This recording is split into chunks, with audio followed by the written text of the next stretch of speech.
everyone, and welcome to the brief Our Blue Bahamas podcast, where we talk about issues related to the conservation of our Bahamian environment that sustains our way of life. I'm your host, Crystal, with Jasmine and Heather, and our very special guest today, Arlene Nash Ferguson, who is the Junkanoo expert. Everybody who listens to radio already knows who she is, but I'm still going to ask you if you can give us a brief introduction of yourself and tell us a little bit about what you do with Junkanoo Eyes. Well, thank you so much for having me. It is truly a privilege to be here. When people ask for an introduction, my introduction really is 4 lines. I am a Bahamian by birth. I am a teacher by profession. Excuse me, I am a Junkanoo by passion, and I am a child of God by inheritance. Boom, that's it. Solid. Perfect introduction. Yes. Okay, and today, of course, we're talking about sustainability and conservation, as always. And we're talking today, our focus is incorporating sustainability into Junkanoo celebrations and focusing on costume disposal and ocean protection. So this episode is called Sustainable Junkanoo. Excellent. Okay, so as we talk about the cultural significance of Junkanoo, I want to ask, I know throughout the years we've noticed, and I think all of us have been to some Junkanoo parades. Of course, Of course. Okay. I just wanted to make sure. I just wanted to make sure. You'd be surprised, okay? And if our audience, if you have not been to Junkanoo yet, or any type of Junkanoo in June, Junkanoo Summer Festival, Junkanoo Christmas, Junkanoo New Year's, Boxing Day and New Year's. If you have not been to any of those, man, you need to get out there. You need to find yourself in some sort of Junkanoo because it is beautiful, it is unique, and it is just so Bahamian, right? And it's a great experience. It's unique. It's something that you really can't experience in the same way anywhere else. So back to my question, how does the ocean influence the Junkanoo culture and the themes seen in parade costumes? We've seen over the years, almost every single year, there's at least one group that has something related to the ocean, right? There's like jellyfish, King Triton, Neptune, mermaids, grouper, like everything. It's always incorporated somehow every single year. Tell us about how that's related to the culture. Well, let me preface my comments by saying thank you so much for having me, and I congratulate these 2 ladies for the work that they do and the fact that they have chosen to engage in this very important fight that we have really to save our planet. And of course, the Bahamas, rightfully so, has to be front and foremost, because 75% of our country is underwater. We are only 1/4 land, and so our focus must of necessity be on the ocean. And so it is no surprise, and it's a wonderful thing that we as a people, including the Junkanoo groups, focus on the water. And as you quite rightly said, it's like in a cycle. It comes up every once in a while, and that is as it should be. And we would prefer to see that rather than China and Mexico and a couple of other themes that we beat to death. and so it is extremely important, and invariably the thinking and the thought process through the years comes the comeback to the water. And how does that highlight the importance of the oceans? Because of course, we're all about sustainability and conservation of the ocean at Brief, in particular, the marine environment. How is that? Why is the ocean so important to Bahamian culture in general? What is it? Do you feel, from your perspective, is the pull that draws people to want to express these things through art, through Bahamian art? The ocean is the overriding theme of our country. We are probably ranked in the top 5. Maybe we are the top nation in the world in terms of how much mileage we have of shorefront, because of so many islands. And it impacts our everyday life. It impacts what we eat. It impacts how we travel, how we get from one place to the next. It impacts virtually every facet of our life. So it is no surprise then that it is always front and foremost in our minds. And hence the Junkanoo groups pick up on that and display it accordingly. Okay. Jasmine, Heather, you have anything that you want to weigh in on this topic? I just like the fact that you said that it has such a great importance on our way of life. Wherever you are in the Bahamas, you're always walking distance from the shoreline. So it's no surprise that it would pop up in Junkanoo, because that's a great way of how we Bahamians express ourselves. Exactly. So, yeah, and having costumes like the grouper, key species, all these fish that we love to eat, especially Queen Conch appreciation, they bring those fish to the forefront of our attention. So really bringing together what makes us Bahamians and really what makes us island people, growing up on an island where you can get fresh fish, fresh conch, and really, like Jasmine said, be near the ocean at all times. Yes, yes. Exactly. And so in that same breath, we do have an issue with costume disposal after parades. The costumes during the parade, like we said, they're magnificent, they're beautiful. And we do know that there are some ways that they, the costumes are sometimes donated or like recycled. I don't know if it's recycled or upcycled. They're put in like, let's say a museum, or they're put in a bank or something of the sort, or a hotel as some type of decor. But the majority of it has, which have been my experience, staying after parades. A lot of it ends up in the road, just left over. Is there a way that we can, is there a way that we can find a better, I don't want to say disposal, right? But a better way to get rid of the Junkanoo costumes after the festivals? I would like to answer that by starting at the very beginning. Junkanoo started in Africa, brought across the Atlantic in the memories, the hearts, and the souls of our enslaved ancestors. And they used 3 days holiday at Christmas to recreate their festivals from home in an environment that had defined them as animals. So in a new world, I hate to use that term, in a Western hemispheric context, Junkanoo started as resistance to slavery. And the Africans, in their traditional way, in attempts to adorn themselves with their festivals the way they did in the mother country, they used whatever was available here, what we would call indigenous materials.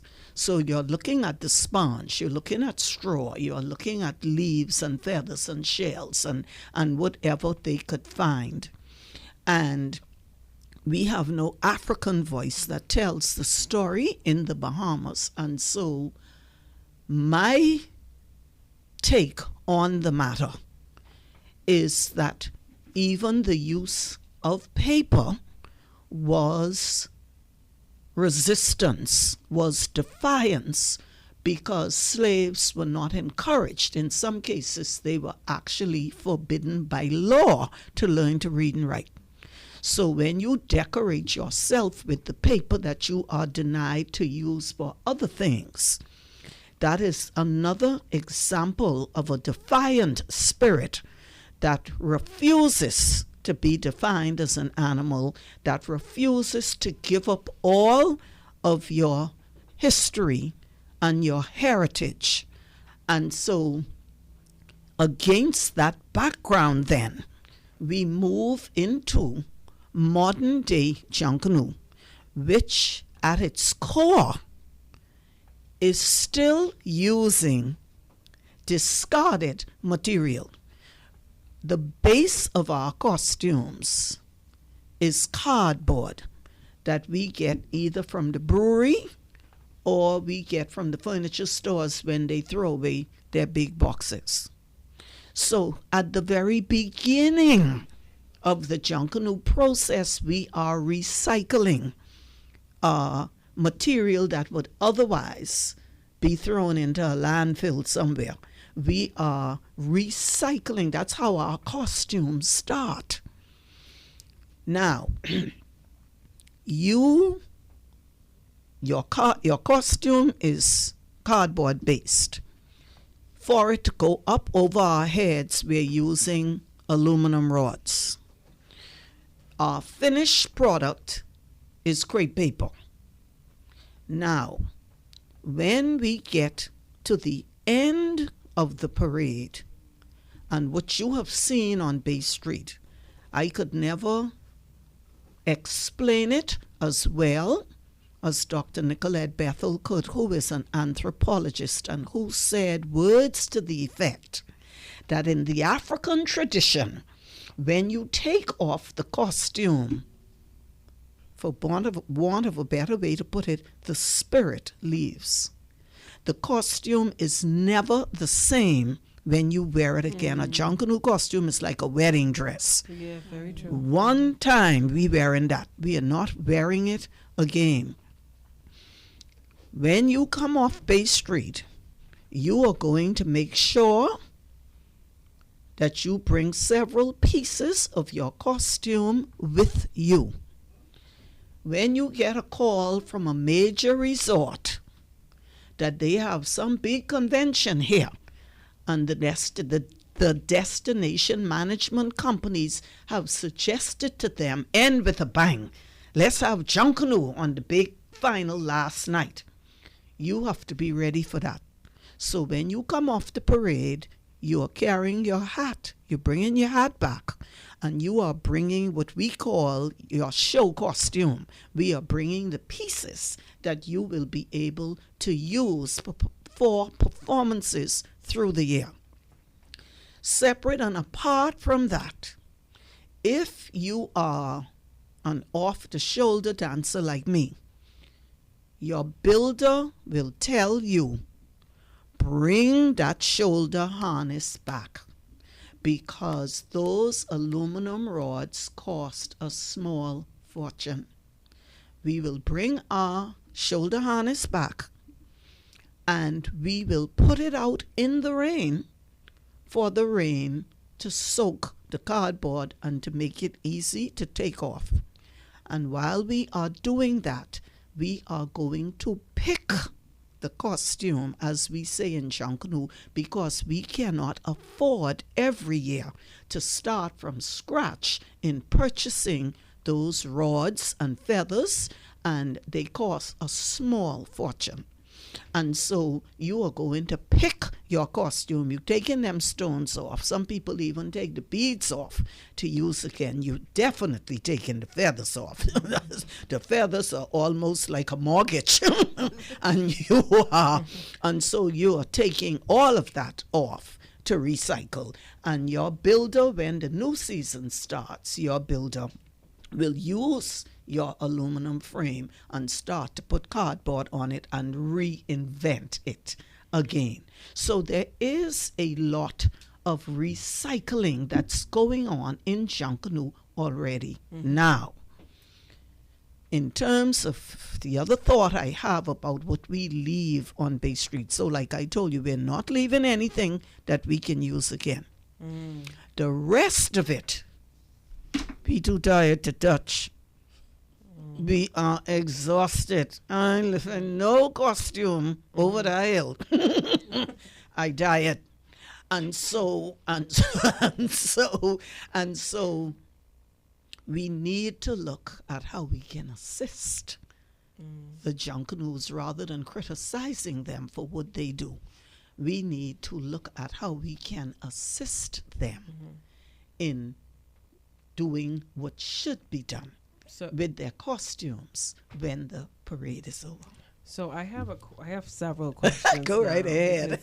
This is just so interesting listening to the whole history and learning about where it all started and how I know now Junkanoo has probably become a little bit more colorful. Yes. And I mean in the sense that back then when you'd be using like newspaper, right. box, Well, colors were not shells. available. Yes. Yeah, in yes, the 60s it was red, white and blue and maybe yellow and black. Yeah. And the kaleidoscope of colors came later. Yes. Yeah. And so now with that being a part of the competition, right? Let's just keep that in mind. You also mentioned that in the past they would use feathers, they would use shells, they would use a lot of usable Indigenous. organic material that could, naturally decompose or, be re-entered into the environment without consequence. Right. But now, is there any hope that we can go back to using that or possibly incorporate more of those natural materials in Junkanoo? Is it against the rules to do it? Is it something that we could possibly look into, because it's more renewable? Now, after the festival, there is a team, like there's a cleanup crew that comes up because they anticipate it, right? Yeah. And we know all of that already.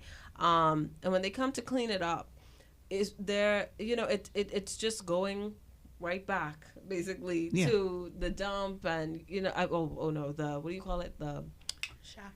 No, the name of the it's not called the dump anymore. It's the now landfill. called It's called it's the environmental park or something. Eco- Yes. Providence Yes. Yeah. She got it. She got it. We have to get used to the new name. Yeah, that's a great place for large debris to be Yes. dropped off. Oh, Yes. so that's what usually happens, Yeah, especially with the large pieces. Right. So, but there are some other pieces that get left behind, unfortunately. When you see a large Junkanoo piece at the eco park, call me because I will bet you that does not happen.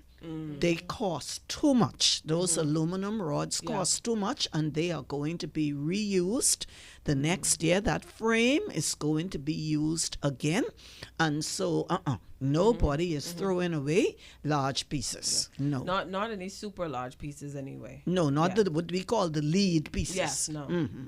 And what I liked what you said is not only that it's a good thing for the environment to reuse these objects, but it's cost efficient. You know what I mean? Exactly.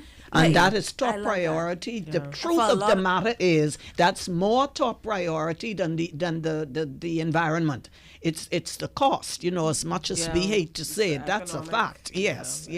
So while the environmental impact will have certain repercussions, especially in the long term, in the short term, it's the cost. And these costumes, now people thinking, it's just a Junkanoo costume. These costumes go up to from hundreds to thousands of dollars, and that's for a small costume. So the big costumes could run you into way more than that. So they estimate that the lead pieces cost. I need to check with Silbert, but I think the figure he quoted is somewhere between $15,000 and $20,000. Yes, to get the lead pieces on the road. Yeah. And when you said lead pieces, yes, ma'am. Which part do you mean? Like the gigantic ones that they are allowed to roll. Okay. Yes, yeah. yes. Which I don't think we need at all. But anyhow. The ones that usually have like the motors, but they're so incredible. No, they can't have a motor. You can't. Nothing can be motorized on our parades. No, no. But they have to be pushed. They are pushed. They are allowed to have wheels. The ones who put in the gears and the wheels and all of that stuff. Because I was thinking the builders were the ones who put like some sort of motor at the bottom. No, there's no motor. There's no motor. No, it's just it has to be pushed. Yeah. Very interesting. And so for small groups who might do Junkanoo and they're not using their costumes anymore, do you accept donations of pieces that they're not using, especially since you recycle your costumes as well. When you say, do I accept, you mean, Yeah. explain to me what you So mean. if somebody wants to throw away their junk new costume, but they don't want to be wasteful, would you Oh. guys accept extra material? You No. talk At the when you museum. say you guys at the museum. Yes. Yeah. Yeah, absolutely. But my challenge is space, because in Junkanoo we have an expression that says, "Go with what you got." We don't get hung up on something we would like to have that we don't have. We gotta go with what we got. And when I decided to create a Junkanoo museum, what I had was the house that I grew up in. And that is what I put my Junkanoo museum in. It's my childhood home. So space is limited. I presently have 5, 6. I have 7 of my costumes in there. We are bursting at the seams. Yeah. I was just going to say, how's the upkeep on, like, we know that there's a lot of hotels and banks or whatever other places that accept these big, beautiful Yes. costumes after the parade. And that's a part of the strategy that we may wish to pursue moving forward. But we'll get back to that. That's definitely one way to use them after the parade. But how is the upkeep on them? Like, how well do they stay together after about a year, 2 years? You said you've had your costumes for Yes, years. ma'am. How long do they stay intact? When I was starting my museum, it was important to do it right. And I therefore secured the support of the Department of Archives, of Antiquities, Monuments, and Museums. And Kim Outen Stubbs came to see the space and to tell me what I needed to do. And she said, you need to seal all the windows so that there is no sunlight, no direct light coming in. Because when she came to see it, it looked just like the house had looked. And she said, you have to seal the windows and you have to install air conditioning. And once you keep them away from light and heat, they'll be good to go. And absolutely. And I'll tell you another trade secret. Child, y'all better don't beat me up for talking these things. But if you want to restore the color on your costume, the color in crepe paper, spray it with WD-40. Really? The colors will jump right back out. Yes, ma'am. I have some crepe paper at home, guys, and that already started to fade. Yeah. It fades so easily, and that's If you that's the spray your problem. costume with WD-40, the colors jump right back out. Still says it's the linseed oil, whatever that means. But yeah. So these are all trade secrets. You all got me here giving away. We even have Junkanoo tips. Yeah, look into that section. So, are there any existing initiatives outside of those, getting the banks or the hotels or the insurance companies to have them in their lobbies, and the museums like yours? Are there any other initiatives or ways that people who they finished the parade, they want to dispose of their costumes, they're concerned about it being biodegradable, or seeing if they could get another use out of it? Obviously, you said the soul leaves when you take it off. But is there another way or any other initiatives or ways that we can get this to be a little bit more sustainable in like reusing? Can the cardboard be repurposed? Can anything else be repurposed other than the metal and the wire in it? I don't think you fully understand how important it is to initiate this conversation. I have not, to my knowledge, heard when I got your invitation to be here. It caused me to begin to think in other ways, because this is not a subject that comes up. And so we need to come up with a strategy. We need to decide what our ultimate goal is. What are we trying to achieve? Once that's very clear. See, because in Junkanoo, our ultimate goal, our mission statement is only 3 words, and we understand that. We want to win. And I was waiting for some in-depth, like really passionate. Some intelligent, articulate. No. We want to win. And everybody from the little boy dragging the pallets over to start the fire to heat the drums to the young man whose genius is creating these shapes out of cardboard that somebody threw away. Everybody in that group understands what our mission statement is. We want to win. That's it. And we have to do whatever we need to do that. And that is the same thing we must apply to this topic. We have to be very clear without a whole lot of words. What is it we are trying to achieve? And then we start to develop the strategies. And we have to engage the Junkanoo community early, like from day one. Don't even think about engaging them now. We got to get to be. In January, after we catch ourselves, February is good time. And what you do is you go through the Junkanoo Corporation, New Providence Limited, the JCNP, which has representatives from every group and individual association participating in the parades. We got to draw them in early, and we have to get them to see our vision. We have to get them to understand why this is critical, why this is literally a matter of life and death for our country and by extension for our planet. So you got to come up with a strategy, and you got to be prepared for them to throw plenty rock and bottle at you. Oh, yeah. Oh, yeah. And once all of that happens and they throw these questions out that you never thought of before, then we start together to put together a plan for sustainability and how we can adopt practices and habits that will promote sustainability. Well, I'm really glad that we're having this conversation now. Me Because, too. like, we started to have this conversation because it is something that we don't really think about. But what I'm learning now, too, because you are now teaching me a lot about Junkanoo that I don't know, because from the way I saw it, from being out on the parade, and going and seeing, like these all these things that are left over, and this it looks so bad and this is not sustainable, and learning now that they have already been using recycled material. A lot of what the frame of the Junkanoo costume, the cardboard, that's basically the fundamental part of the costume.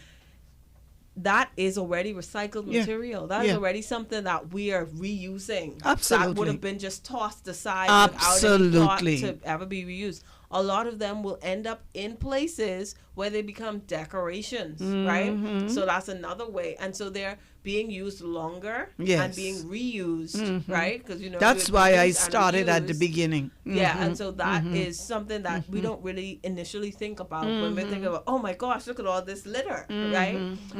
The next thing is, I think the selling point would be to the JCMP and other organizations that do it, Junkanoo, is maybe as you use more sustainable materials, right? Let's say incorporate the shells and the feathers. I mean, if you could find a feather, right? The things that you may probably find like out on the beach or somewhere hanging a coconut, even the coconut shavings. I don't know how that would look or how you could be creative but using it. But we've always done this, being creative and using what we have, like you said, Mr. Nash Ferguson. The same thing. That is something that we have done as a people, as Bahamians for a very long time. We've been using what we have. And so I feel like that is something that we kind of like retouch and we say, hey, this is about the culture, right? And what we've been doing. So we have those elements, but we know we also need to beef them up, right? We need to find new creative ways to make those raw materials look great and look even better than the ones that we're buying at the shop. Because one feather, my gosh, like they're so expensive. Like these costumes are intensely expensive. Just go, if you have time, anybody who's listening right now, if you have time, go into any of these shops that sell like the Junkanoo materials, like the feathers and the beads and all. Go and look at the prices. Everybody, you tears will fall. Okay, like these are very expensive. So if we could say that doing this will make it more affordable, right, for people, then that could be a part of a selling point, right? And then it's also cultural, right? It's a part of Bahamian culture that during hard economic times like we are in now, right, life is very expensive. We can use reusable materials, or maybe a new category or something, but there has to be, or maybe incorporated in Junkanoo, junior Junkanoo, like start small maybe, but there has to be a way where we can kind of shape up to shift or adjust our posture for sustainability to help us to be more creative in using more natural materials, right? Cardboard is basically paperish, right? So it doesn't take that long to biodegrade, but there are other materials on these costumes that may take a while to biodegrade, especially the plasticky ones like beads and so forth. And there are people who have started initiatives to recycle cardboard and paper, like the Island School. I visited there this summer, and they use plates made out of recycled cardboard that their students help to make, and they take the cardboard that they use on their campus and recycle it into plates that they can use in their dining hall. So the cardboard gets recycled over and again. Nice. Well, you have you have raised a number of things that have me thinking. My biggest problem with Junkanoo is that we took a spontaneous celebration of the spirit of the people of the Bahamas and we turned it into a parade and a competition. And Bahamians, that's why really I started educulture, because when you say the word Junkanoo to a Bahamian, whether they are 5 or 50, 9 times out of 10 they gonna holler out the name of their favorite group. And I'm saying to myself, we are denying our children an opportunity to understand their strength and the price that was paid for them to be here, and the fact that they are descended from ancestors who in the darkest horrendous circumstances known to man were able to reclaim their heritage and celebrate. That is a powerful, powerful thing. And it all got lost in the parade and the competition. Who cheat, who win, who should have win, who could have win. And and we just squeeze, in my mind, we squeeze all of the essence of Junkanoo out. So my thing would be, we have to speak in their language, because all they understand is parade and competition in this day and time. So you said it, and I had already just written it down. Brief may want to introduce and support sponsor a new category that has to do with the use of indigenous materials. And if you do that, the prize money gotta be worth it. Okay. You want to attract attention. And so it has to be eye catching. That's one strategy as we begin to talk, and more will come. You could still use paint, you could still use spray, you could still use all of these things to enhance those anyway. Well, see, the other thing you have to be careful about, when I say careful, this is Arlene talking now, because I am a traditionalist, and I believe we are destroying the art form of Junkanoo costumes because we copy too much. We look on the TV, we look on the internet, and we see this, how this country is doing their carnival or whatever. So, child, that's what I think we can do. So in the old days, for me, traditional Junkanoo, this is how I was raised. And my mother put me in a costume at the age of 4. I'm now 74. I'll be celebrating my 70th anniversary on Bay Street, Boxing Day, God willing, if I'm still alive. Yeah, thank you. So Jasmine was burning to say something. Sorry. Go Just ahead, give me one Jasmine. moment. We're almost out of time. So Go ahead, Jasmine.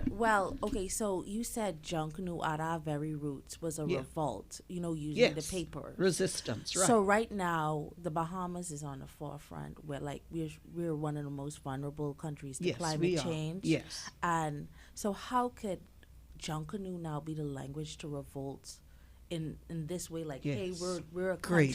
Great. Yeah. Yes. We're experiencing all standing up against. Yes. So I mean, beautiful analogy. How do you see Junkanoo incorporating in that way now? That's a deep one. International We'll stage. save that for part 2. That's going to require some We have thought. to do part 2. This was awesome. It's an amazing show. We're out of time, so we don't have much to say. But I do want to end on a very positive note. I want you to, Ms. Nash Ferguson, thank you so much for coming in. Could you let people know how they could get in touch with you and how they can learn more about Junkanoo through your initiative? It'll be my pleasure. You can reach me at EduCulture, and the number is 328-DRUM, D-R-U-M, 328-3786, and it'll be my pleasure. Okay, thank you so much. And we have to do one of those. So we are brief where we'll be coming to visit you. Yeah, shortly. man. Come give me a hail. We will, yeah, for sure. So thank you so much for that. Thank you, everyone, for tuning in to our show this week. Same time, same place next week. Join us on Our Blue Bahamas, where we talk about conservation and the importance of sustainability in our Bahamian environment. Amen.